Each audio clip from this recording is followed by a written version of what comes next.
I was just finishing my morning coffee in my small, cluttered apartment when I got a call from the bank. I wasn't prepared for what they told me. I assumed it was a mistake. Emma often made online purchases after she moved out. But I didn't stop thinking about that call. At first I shrugged it off. They mentioned suspicious activity, but I thought maybe it was nothing. I glanced at old photos of Emma on the wall. My heart felt heavy. In the following weeks, things changed. Every day I watched my bank notifications. I saw the numbers drop, and my chest tightened. I decided to call Emma. She picked up and sounded nice, but her voice felt distant. When I looked closely at my account, I saw transfers labeled with her name.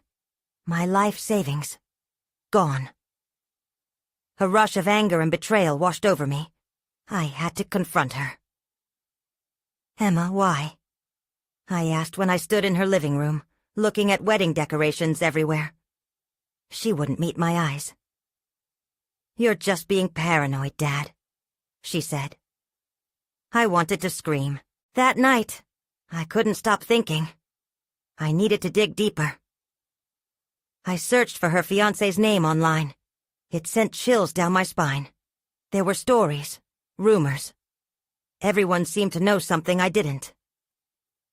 My heart raced. What did I know about him? Days turned into a tight knot in my stomach. I went to the bank again, thinking they might help me. They promised they were investigating, but something felt off. Walking home felt different.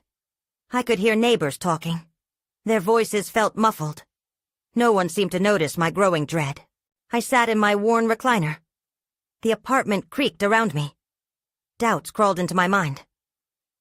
I trusted Emma. Had I made a mistake? That evening I thought I heard something outside. A whisper? My heart pounded. I looked around trying to find the sound. "Why are you with her?" It echoed in my mind. Panic set in. I turned toward the window and pressed my forehead against the cool glass. The night air felt heavy. I wondered if this was just the beginning. One night I sat in silence, unsure of what to do. I could still hear the faint whispers in my mind. They were unsettling. Did Emma really take my money? I could feel the chills creep up my spine. I tried to shake it off, but it lingered. Days passed and my thoughts spiraled. I couldn't sleep well. Every creak in the apartment felt like a warning. Maybe I needed to confront Emma again? But what if I was wrong?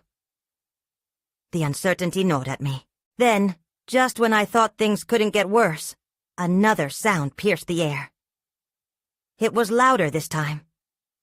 I turned my head quickly, but there was nothing there. I took a deep breath.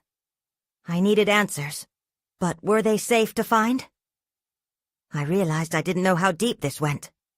My daughter had changed, and so had I. I had to dig deeper, before whatever was happening consumed the last bit of peace I had left. Whatever was happening wasn't over, and I had to figure out why. The next day I felt like a ghost in my own home. The sun filtered through the blinds, but it did little to lift the shadows in my mind. I couldn't shake off the feeling that I was on the edge of something I didn't fully understand. I decided to start asking around the neighborhood. Maybe someone knew more about Emma's fiancé. I walked to the small park nearby where I often saw other parents. I approached a woman I recognized from the playground. "Hey, Susan," I said, trying to sound casual. "Do you know anything about Emma's fiancé?" Her smile faded. "I've heard some things," she said carefully. My heart raced. I could feel secrets hanging in the air. "He's not the best. A bit shady, if you ask me." "What do you mean by shady?" I pressed, my voice low. She glanced around and leaned in. "I heard he's got a history. In trouble with the law. Just be careful, all right?" I nodded, my stomach twisting. That didn't sound good. I thanked her and walked home in a daze. Each step felt heavier. the weight of my suspicions collapsing on me. I needed more answers. Back in my apartment, I tried to focus. I searched online for any records of her fiancé. Nothing too clear, just hints of past trouble. Then, beneath the screen glare, I saw a name pop up in a police report. My breath caught. It was him. The report described petty thefts, but there were mentions of larger scams. My heart sank. This was serious. I thought of my savings, my future. Anger surged through me. How could Emma not see this? With shaking hands, I opened a messaging app. I had to confront her again. Emma, I need to talk. It's important. I hit send and waited, pacing like a caged animal. Minutes felt like hours. Finally, my phone buzzed. Dad, I'm busy right now. Can it wait? No, it couldn't. I typed back quickly. No, this is about your fiancé. Please, I'm worried. Silence. I felt an unease settle in my chest. Then came the reply. You don't know him like I do. That was it. No more dancing around the subject. I had to see her again, but this time, I planned to dig deeper. Later that evening, I got ready to head over to her place when my phone buzzed again. This time, it was a bank notification. I opened it, my heart racing. Another withdrawal. This one was larger than the last. What the hell? I whispered. I was struck by a wave of panic as I realized time was running out. I grabbed my coat and headed for the door, determination fueling me, and that's when I saw it. A shadow at the corner of my window. Someone was watching me. My body went cold. Was it Emma? Or someone else? I stepped back cautiously, my heart pounding as I peered through the small opening. The figure melted away into the darkness. But I knew one thing. I was not going to be caught unprepared again. Something was about to break, and I had to be ready. The street was quiet as I stepped outside, my breath visible in the cool evening air. Every rustle, every shadow felt amplified. I kept my eyes peeled, aware that someone could still be watching. I hurried to Emma's apartment, my mind racing with suspicion and worry. When I arrived, I knocked hard on the door. Moments felt like hours before Emma finally opened. Her face lit up with surprise, quickly shifting to annoyance. Dad, what's going on? I told you I'm busy. I barged in, my voice urgent. Emma, we need to talk about your fiancé. It's serious. She crossed her arms, defensive. Not you two. Everyone seems to have an opinion. I love him, Dad. Love isn't enough, I shouted, surprising myself. I found out about his past. It's not good. Emma's expression changed. She looked confused but stubborn. What do you mean? What did you find? I took a deep breath, trying to calm down. There are police reports. He's been involved in thefts and scams. I'm worried he's using you. She shook her head, disbelief clouding her eyes. You don't know him. He's not like that. You're just trying to control me. Can't you be happy for me for once? Emma, please listen to me, I pleaded. This isn't just me being overprotective. It's about your future. Then she turned away, her gaze distant. The distance felt insurmountable. You don't understand what it's like to feel loved, she whispered, her voice breaking. I don't want to have this conversation. Frustrated, I grabbed her arm gently. Emma, please, just let me explain. Your finances. Suddenly, a loud noise broke our tension. A crash outside made us both jump. I rushed to the window. My stomach dropped. A figure was rummaging through my car. Stay here, I ordered, pushing the tension back down.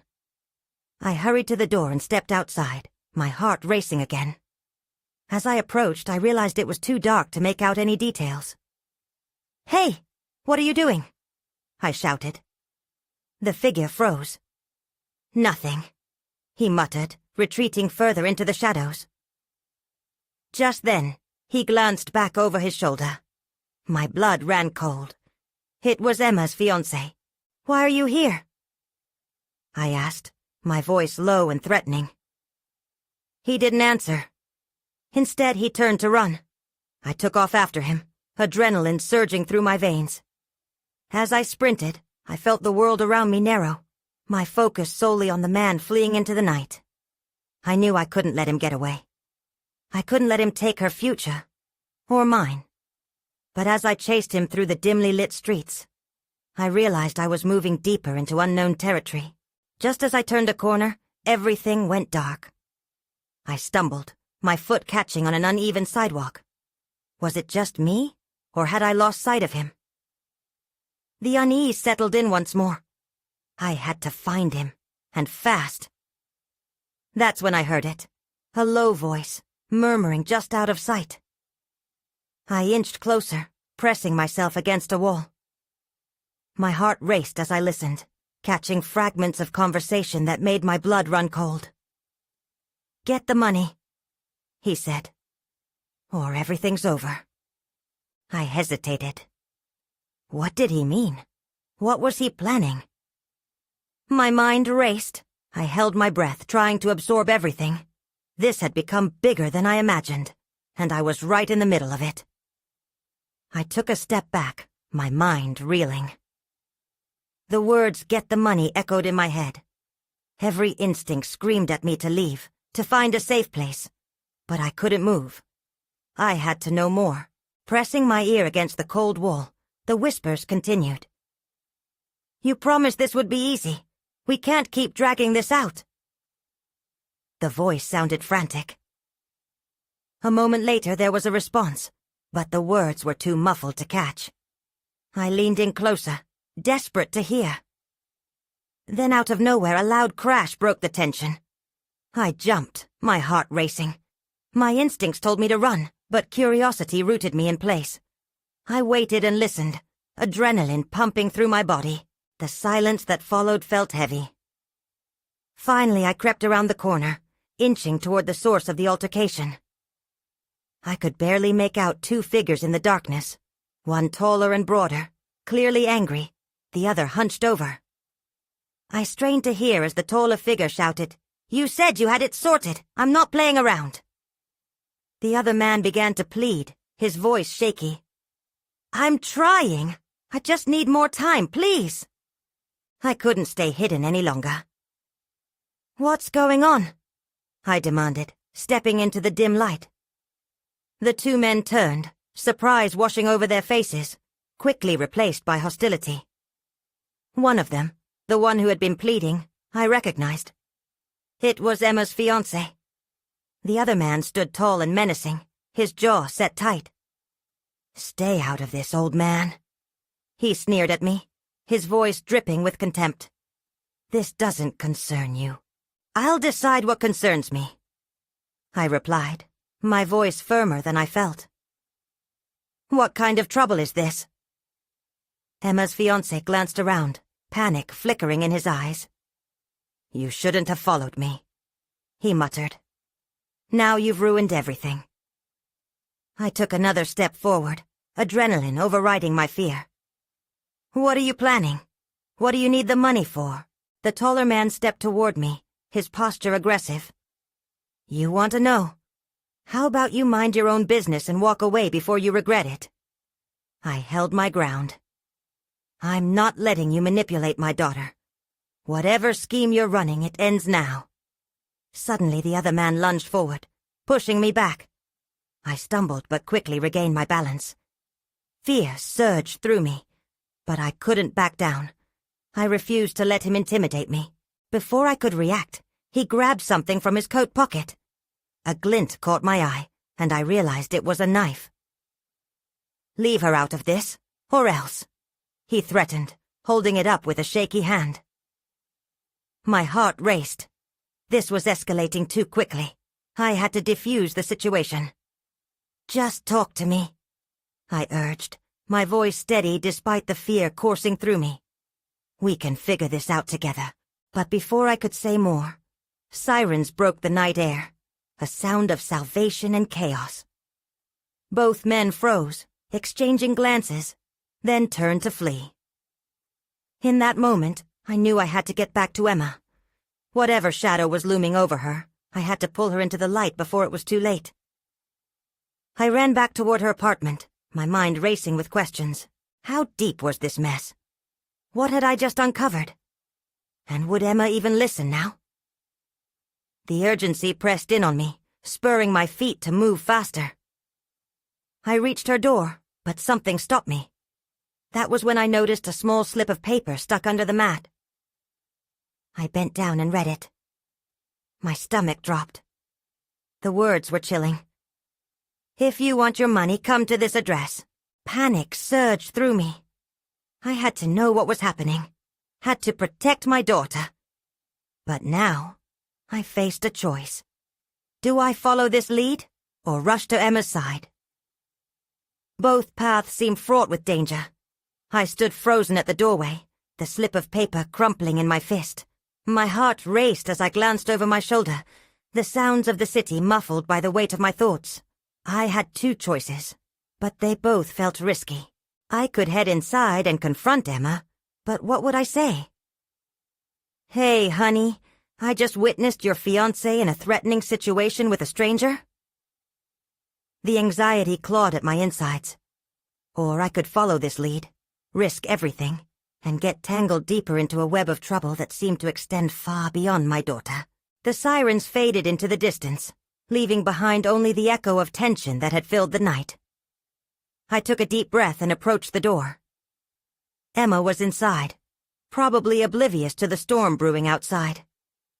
I reached for the doorknob, hesitating. Was I ready to confront my daughter about something I barely understood? As I stood there, the slip of paper felt heavier in my hand. Then I noticed a light flickering through the window. It wasn't the warm glow of a lamp.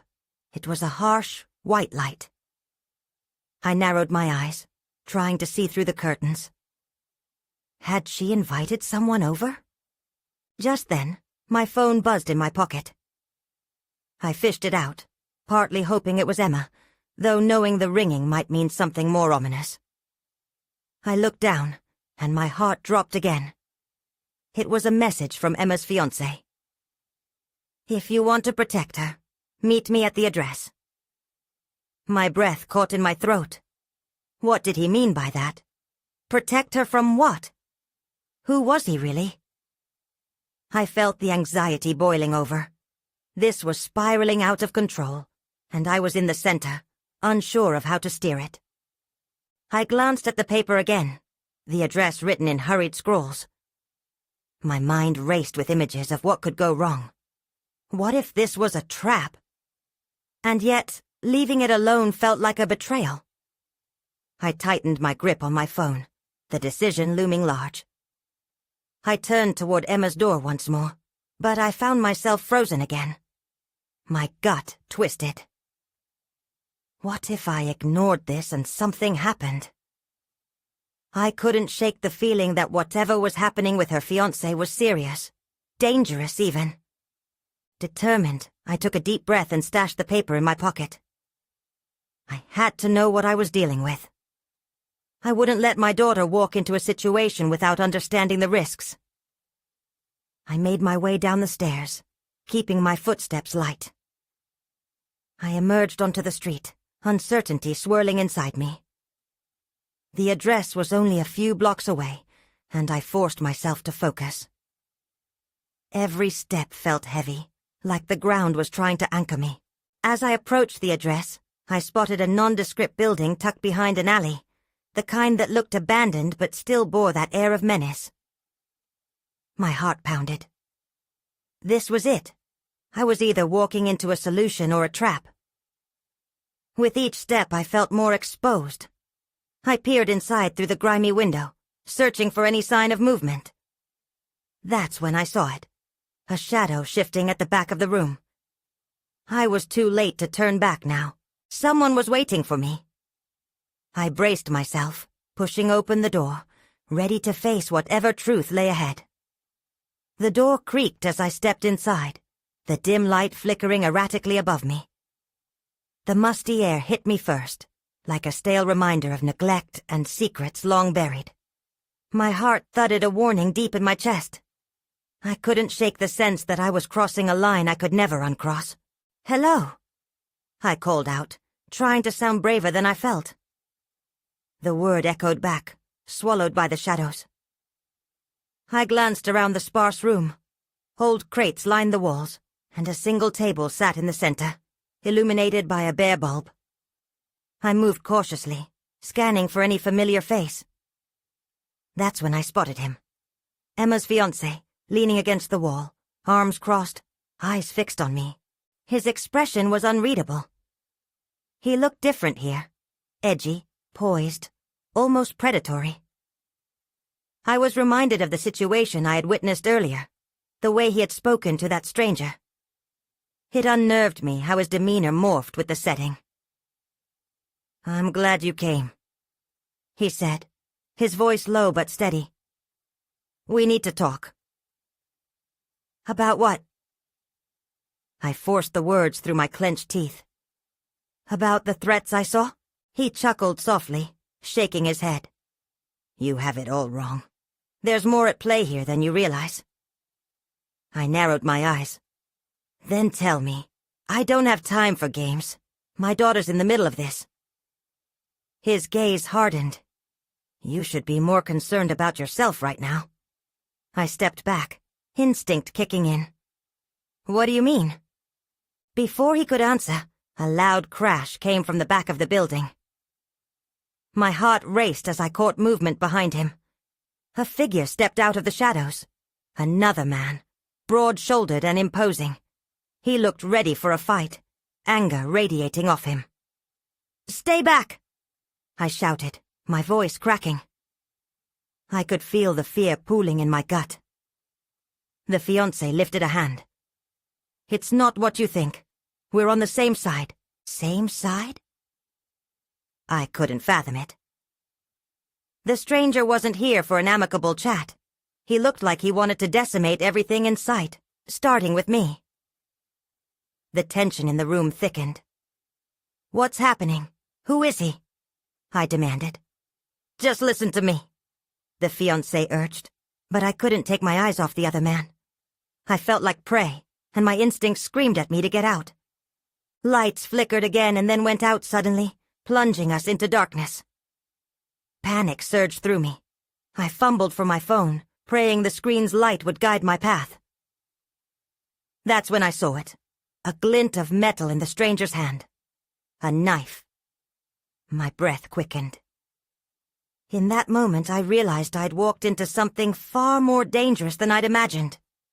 I was in over my head, tangled in a problem that was quickly spiraling out of control. No way to back out now. Tension electrified the air as I took a step back, my finger hovering over the screen of my phone. I had to find a way out before everything collapsed around me. The darkness was complete, swallowing every shred of light. My heart raced as I steadied my breathing, fighting the rising wave of panic. The faint sound of metal scraping against metal sent an icy lump of fear settling in my stomach. I needed to act. "Who are you?" I shouted into the void. "What do you want?" A raspy voice replied. "Just a chat, lady. No need to get worked up." I focused on the voice, trying to locate him. It felt like the whole room was shifting, the shadows stretching toward me, ready to entangle me in their grasp. "Let's take this outside," the fiancé urged, stepping closer. I didn't trust him. I didn't trust anyone in that room. "No, I'm not going anywhere." Another scrape of metal, a low laugh. "You don't have a choice. You're in this deep now." I flicked on my phone, its glow illuminating the two men. The stranger stood shoulder-width apart from the fiancé, a tension radiating between them. The knife glinted ominously, and my hands trembled as I fought to keep my grip steady. "Drop the knife," I commanded. He only smirked, the darkness making him look even more menacing. Do you really think you have any power here? I needed to think. Where was the exit? I scanned the room, my mind racing. I could run, but where? How could I get away from a man with a weapon? The fiancé took my elbow, his grip firm but not menacing. We're on your side, remember? Trust me. That was just it. I didn't. What does that even mean? Just follow my lead. He whispered urgently, his eyes darting between me and the stranger. He's not stable. We need to get out of here. Before I could respond, the lights flickered back on, illuminating the scene. But the reprieve was only momentary. I realized the room was shifting, revealing more crammed crates that were stacked precariously, forming a makeshift barrier I hadn't seen before. Look! I pointed to the crates. We can use those. The fiancé nodded, clearly understanding my plan. Something about his focus made me hesitate, but I couldn't turn back. Every heartbeat was louder, reminding me that time was running short. 1, 2, 3, I shouted. We lunged toward the crates as the stranger let out a roar and charged at us with the knife raised high. Adrenaline surged through me, and I pushed the boxes with everything I had. They toppled over, the weight crashing down toward him. But it wasn't enough. He sidestepped the falling debris, and in that moment, I saw the deadly glint of the blade closing in. Move! The fiancé shouted, pulling me behind him just as the knife sliced through the air. I staggered back, my eyes wide with fear. But just when I thought we were trapped, I noticed an open door at the far end of the room, slightly ajar, begging for escape. That's when I made my choice. I bolted toward it, heart pounding, chaotically looking back to see if they were behind me. I couldn't let them take me back into that trap. The distant sound of heavy footsteps echoed behind me, rushing forward. I hurtled through the doorway just as the fiancé's voice cut through the air. Don't leave without me! I dashed into the unknown, knowing that whatever lay ahead might be even more dangerous than what I had just escaped. But there was no turning back now. The corridor felt endless as I sprinted forward, breathless and disoriented. I could hardly see where I was going, but the sound of heavy footsteps behind me urged me onward. I had a brief glimpse of the dim light reflecting off the metallic walls, a promise of freedom that grew fainter the further I ran. Panic surged through my veins. Every step echoed with uncertainty. What awaited me at the end of this corridor? Would I find safety, or would I be walking right into another trap? I pushed myself harder, the faint pounding footsteps reassuring me that the fiancé was right behind me. I could almost hear his voice, urging me to keep going. But I pushed the thought aside. No more distractions. I needed to focus. I glanced back only once. The stranger had appeared in the doorway, his face twisted with rage. His grip tightened around the knife, and I felt a fresh wave of terror. I turned back just in time to notice a flickering fluorescent light ahead. A slice of hope. That's when I saw it. A door barely visible at the end of the corridor. My hands reached out as I sprinted toward it, desperate for escape. I yanked on the handle, my heart racing wildly, and pushed through. The moment I stepped through, I stumbled into a small, dimly lit room cluttered with old furniture and boxes. I wheezed and choked, trying to catch my breath. The door slammed behind me, and I braced myself against it, hardly daring to hope that I was safe. I gripped my phone tightly, its light the only illumination in the gloom. I scanned the room, searching for a place to hide. There were old chairs piled haphazardly, dusty shelves that looked more likely to collapse than hide. I needed a plan, but my head was spinning. "Where are you?" came the fiancé's voice from the other side of the door. It was shaky, and I could sense the urgency behind it. "I'm right behind you." As the sound of his footsteps grew closer, I twisted the knob, ready to open the door again. But I hesitated, torn between relief and instinct.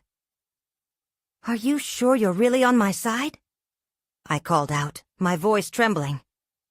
"Of course I'm on your side. We have to move now," he pleaded. "There's no time." I dared another glance toward the door. And that's when I noticed something strange. The room grew eerily silent. The faint thud of my heart echoed loudly against the walls, drowning out the chaos outside. Just then, an unsettling sound crept into the mix. Soft scratching coming from the back of the room. I turned slowly, dread pooling in my stomach. What was hiding in the shadows? I squinted, trying to glimpse the source, but there was only darkness. "Is someone in here?" I whispered, the unease settling over me like a heavy blanket.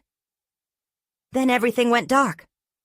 The light flickered out abruptly, plunging the room into terrifying blackness. My breath caught in my throat, and I cursed my luck. How could this get worse? A shuffling noise, no longer a whisper, came from the darkness now closing in around me. My heart raced anew, pounding in my ears like a drum. In the suffocating darkness, I held my breath, straining to hear over the thudding of my heart. The shuffling grew closer, and I instinctively backed away, my heels scraping against the hard floor. I raised my phone, hoping to catch sight of whatever waited just beyond the faint light's grasp. A quiet thump echoed from the corner, followed by a low, raspy whisper. Panic clawed at my insides. "Hello?" I ventured, my voice shaking. Silence tugged at the edges of the room like a predator stalking its prey. Then a sudden rush of air swept through the space. I whipped around, my heart in my throat, as fear surged through me once again. The door. It rattled violently, and I could hear faint murmurs of the outside world, a world that felt so far away. "Open up!" my fiancé shouted, panic in his voice growing. "What's going on? Are you okay?" His tone held a mix of desperation and concern, pulling at my resolve. "Just a minute," I yelled back, though I wasn't sure how much time I had. The scratching sound returned, but this time there was something else. A soft growl mixed with an almost human-like chortle echoed from the dark. I pointed my phone's light toward the noise, my hands trembling as I backed against the door. Suddenly the light illuminated a pair of eyes glaring back at me from the shadows. They were deep-set, glinting like marbles in the dark. Before I could react, the form lunged, dirty fingers grasping for the light, teeth bared. I screamed and stumbled backward, my foot snagging on a chair. I fell hard, pain radiating up my leg as I hit the floor. A sharp hiss escaped from the thing as it tumbled into the flickering light. It was a figure, human in shape but twisted and contorted. I couldn't make out details, but the look on its face was etched in malice. "Come on!" I heard my fiancé shout again, but the urgency in his voice was drowned out by the growls that rolled from this new threat. The figure lunged again, scrabbling forward with sharp fingers outstretched. In a flash of instinct, I reached for a nearby box. I threw it in the creature's direction. It staggered back, momentarily stunned. The noise of old items scattering was enough to buy me a second. "Keep talking!" I shouted to my fiancé, my voice frantic. "Talk to me! I need to know you're still there!" "I'm right here. Just hold on. I'm trying to kick the door in." There was a loud thud, and I could hear wood splintering under the pressure. The creature was back on its feet, snarling now, a wild desperation in its movements. I knew I had to act fast. I strained my eyes, searching for something to defend myself, while trying to keep my fiancé's voice as my anchor. Its growl rumbled like thunder, vibrating through the walls. Just as the door splintered one more time, I realized I had to make a choice. I could either stay and fight, or take my chance with whatever was outside. But at that moment, a booming crash from the door broke my thoughts. The door swung wide. My fiancé burst through, breathless and wide-eyed. "Get out!" he shouted, grabbing my arm as I scrambled to my feet. And behind him, looming in the threshold, was not only my fiancé but a horrifying silhouette that made my stomach drop. A second figure, its eyes glowing with predatory glee. I froze, caught between two nightmares. "What do we do?" I gasped, glancing back at the creature that had followed me and the one now blocking my escape. Before he could answer, the world around me faded to black once more, swallowed by chaos. I blinked as the darkness enveloped me, but it wasn't just blackness. It was the absence of sound, the air feeling thick and oppressive. The last thing I remembered was the terror etched in my fiancé's face, the looming threats on both sides, and then a pulse of nothing. I gasped for breath, struggling to regain my footing amid the confusion. Slowly, clarity trickled back in. Light flooded my vision, and I blinked rapidly, attempting to parse through the abrupt shift. I was outside. How had I gotten here? The familiar facade of the alley was in front of me, and beneath it, the distant sound of police sirens wafted through the chill in the air. I pushed myself off the ground, heart racing with adrenaline. My arms felt weak, my legs wobbly, but I forced myself to stand. Panic prickled the back of my neck as I looked around. Where was he? Where was Emma? My phone vibrated in my hand, a notification flashing across the screen. I opened it, my breath hitching in my throat. It was a message from Emma. "Dad, I'm scared. Please, where are you?" "Emma!" I shouted, urgency clawing at my insides as I darted down the street. I needed to find her, to pull her away from the chaos that had erupted from the shadows. With each step, fear coiled tighter around my chest, but I had to keep moving. I raced toward her apartment building, forced to ignore the aching nausea that crept in, reminding me of how close I'd come to disaster. The world felt foggy, doubts swirling in the back of my mind. What if I had made a grave mistake trusting that man? But I forced myself to focus on Emma, the daughter I had promised to protect no matter what. As I reached her door, I hesitated, remembering the slip of paper. Whatever darkness had emerged around her fiancé was still out there. I knocked frantically, my heart pounding louder than the echo of my footsteps. "Emma, it's me. Open the door." There was a pause, and then I heard her, trembling. "Dad? Open up, please." I pressed, feeling the weight of the night crash over me again. A night I'd thought would end with answers, not more questions. The door creaked open, and there was Emma, wide-eyed and shaky. Relief flooded me as I lumped inside, grabbing her shoulders. "Are you okay? What happened?" "I didn't know if you'd come back," she whimpered, and I hugged her close. I thought something happened to you." I'm here, I murmured, trying to ground us both. Everything felt surreal, the shadows outside, the night filled with uncertainty. "We need to leave.